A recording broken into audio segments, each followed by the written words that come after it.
Hey, how's it going, guys? Welcome back to the channel. I'm excited, a little bit nervous, but we're going to be starting kind of the first big project of the whole swap from, swapping everything over from the old car to the new car.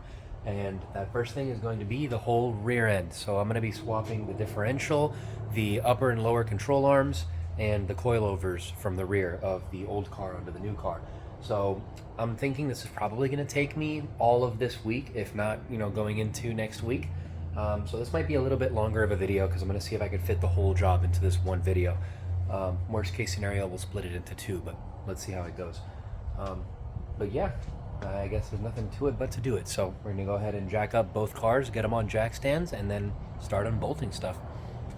Alright, so I've got the old car jacked up already and on jack stands, and I was about to get up under the new car, but I realized that it's much easier to get in there with no rear bumper. And this one's not bolted on, it's just kind of hanging on a little bit. So I think I'm going to take off the rear bumper. So let's go ahead and do that. Alright, cool. Bumper is off. Now I just got to take off this little bumper cover, actually. Boy, try me. But yeah, alright, with that, let's go ahead and jack up the new car and start taking stuff apart. Okay, so now that I have the rear wheels off on both cars, let me kind of show you guys what we're working with here and what the goal is. So, yeah, the plan is to make this rear end look like that rear end and vice versa. So, on this car, I have an SR Performance rear sway bar. I have, I want to say QA1 aftermarket lower and upper rear control arms. An 8.8 swap, so this is an 8.8 inch rear end as opposed to the 7.5 that the V6s come with. And of course I have the BC Racing coilovers here in the rear. So I gotta take off all of that from this car and remove all the stock everything from that car and then reinstall it on the opposite car.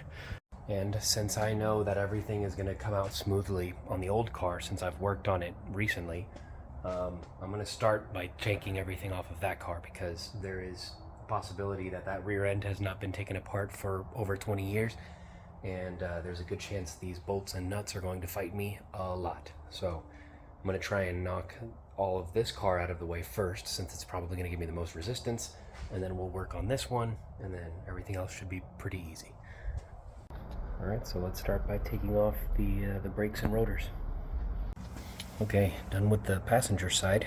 Now let's get on with the driver's side. Alrighty, finished up on the driver's side, but as you can see, sun is starting to come down. So I'm going to go ahead and call it for today. We'll get back after it tomorrow, so cut to tomorrow. Alrighty guys, it is the next day. I'm back in the garage. Luckily I was able to get in here a little bit earlier than yesterday, so I should be able to get some more work done today than I did yesterday. So let's get right into it. Okay, so I went ahead and removed the dust shields that were here because they were kind of keeping me from being able to get the brake caliper like past the axle so that I could be able to like drop the whole diff and not have the cables in the way. But I got it over, got it slung up by a bungee on both sides. So yeah, now I'm going to bring a jack over to support the rear end because I'm going to start unbolting stuff and I want to make sure that the rear end does not fall. Alright, so I've got the rear end supported by a jack. And I just took a second to kind of come up with a game plan here. So I think I'm going to go with, in terms of like order of taking everything off, I think I'm going to go shocks, then springs, then lower control arms, then upper control arms, and then the rear end should just kind of fall out. So yeah, let's get to it. Got the lower shock bolts out on both sides. Now let's go in from the trunk and remove the top bolts of the shocks. They're actually nuts. Shocks are out. Okay, so now I can let the pressure down from the jack, let the rear end come down, which should decompress the springs and allow me to remove them. Alright, springs are out. So now I'm gonna support the weight of the diff again with the jack so that I can safely remove the lower control arms, which are these bad boys. Alright, lower control arms are out of the car and on the parts bench. Now all that's left is to remove the upper control arms and then the rear diff will come down. Alright guys, so I haven't removed the upper control arms, but I removed the bolts that actually hold the diff in, so it's just sitting on the jacks right now, on the jack stand. So alright, let me move the tools and stuff out of the way, and then we'll remove the whole rear end. Alright, here we go.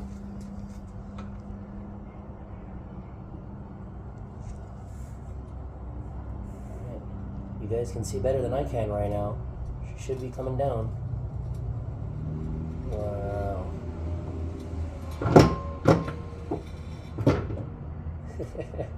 Let's go. 7.5 inch differential coming up. But yeah guys, check it out. The rear end is out of the car. So now I just got to find somewhere in here that I can place this off to the side for now and then get started on this car.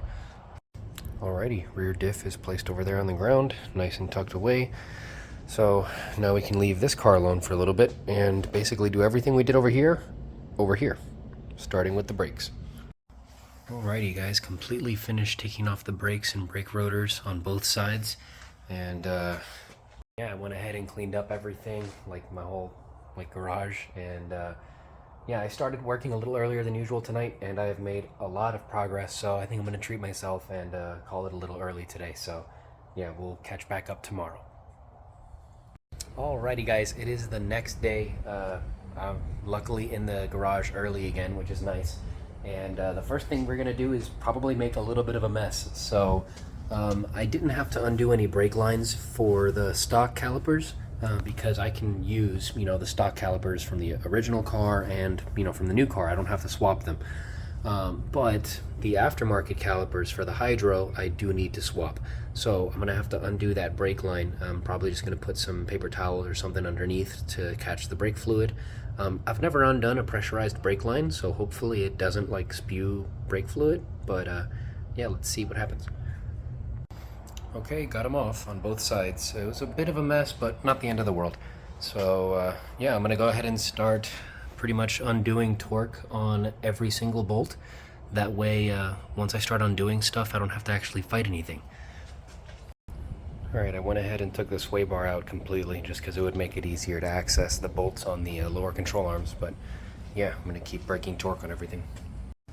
Alrighty, I've got torque broken on everything. I've got the drive shaft bolts removed, but for some reason the drive shaft doesn't want to come off, so I'll just shake it off once the control arms are, unbolted completely. But yeah, I took off the lower bolts for the shock, so let's go ahead and go in from the trunk like last time to remove the nuts that are on top. Alrighty, I've got the BC Racing shocks out. Now I'm going to go ahead and drop the rear end some so that I can go ahead and relieve tension off the springs and remove the springs. And the springs are out. So now I'm just going to lift up the diff a little bit to relieve tension off of the control arms, and then I've already broken torque on everything, so now I just got to pull the bolts out. Alrighty guys, everything has been removed. Now the diff just needs to come down. The only thing attached still is the axle, or the drive shaft, but it's just kind of attached by wheel, because there's no bolts. So let's go ahead and bring this thing down. See what happens.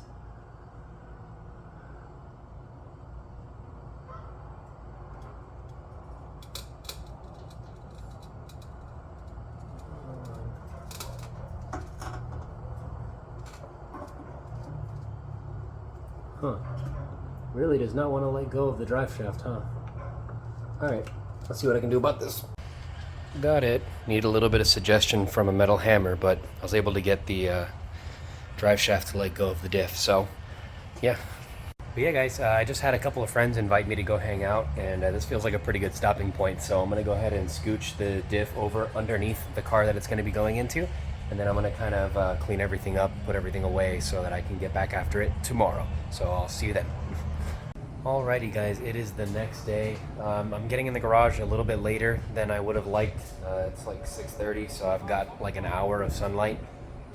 So yeah, I'm just gonna get to it. The very next thing is to go ahead and try and get the diff lined up in there. So I've got to get it past the fuel cell, which is gonna be a little bit of a pain, but should be okay. And then I should just start lifting it up. Alrighty, it took quite a bit of work and it was pretty stressful, but I've got the rear end up in there with the new upper control arms already installed. I don't have anything torqued down yet. I'll do that at the end, but yeah, let's go ahead and move on with the lower control arms. Alrighty, had to do the lower control arms twice because I put them in backwards the first time, but lower control arms are in. So now it's just springs, then shocks, then brakes, and we're done with this car. Springs are on. Alright, shocks are installed.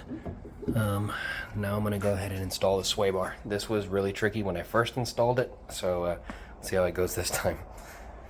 Alright, sway bar is in. It was pretty much exactly as much of a nightmare as I remembered, if not a little bit easier, because at least this time I knew it would be bad. But yeah guys, all that's left to do is the brake rotors, spacers, and the calipers themselves, and the white car is done. So let's get to it. I'm excited to get this car on the ground. Alright guys, I've got the rotors and the spacers on both sides and torqued down. But between the last clip and this one, I had to torque down everything, like all of the control arms and everything that I had previously installed before I tried working on getting the rotors on. So that kind of took a while, and as you can see, the sun has gone down on me. So regardless, I can't put this car on the ground until the other car is ready to be put on the ground, because it's kind of hard to work on either car with the wheels on. So yeah, I think I'm going to call it for tonight, and hopefully we'll be finishing this job tomorrow. So we'll catch you tomorrow. Alrighty guys, it is the next day. So before I stopped recording yesterday, I had a bit of an issue with the brakes where I couldn't fit the stock caliper from this car onto the rotors that I brought over from this car. So I'm gonna have to go rent the like piston compression tool. But in the meantime, so that I don't have to go do that right now and I can use the sunlight, I'm gonna go ahead and try and work on putting the other rear end into this car. So let's go ahead and start with that. Alrighty, I've got the 7.5 inch lined up in the orange Mustang. So now I'm going to try getting the upper control arms lined up and the bolts in there. Okay, got the upper control arms in. Just don't have them torqued down. So now I'm going to attach the drive shaft to this differential and then install the lower control arms. Alrighty, lower control arms are in, and yeah, nothing is torqued down, so now I just got to get the springs in and then the shocks, and we can torque everything down. Alrighty, everything is installed. I just don't have anything tightened, so yeah, I'm gonna go ahead and do that now. It'll probably take me a couple minutes, but yeah. Alrighty guys, everything is torqued down in terms of like mounting the rear end. So now all that's left is to put on the brake assembly, but I was noticing that the brake pads on the white car are much more worn than the pads that are on the orange car.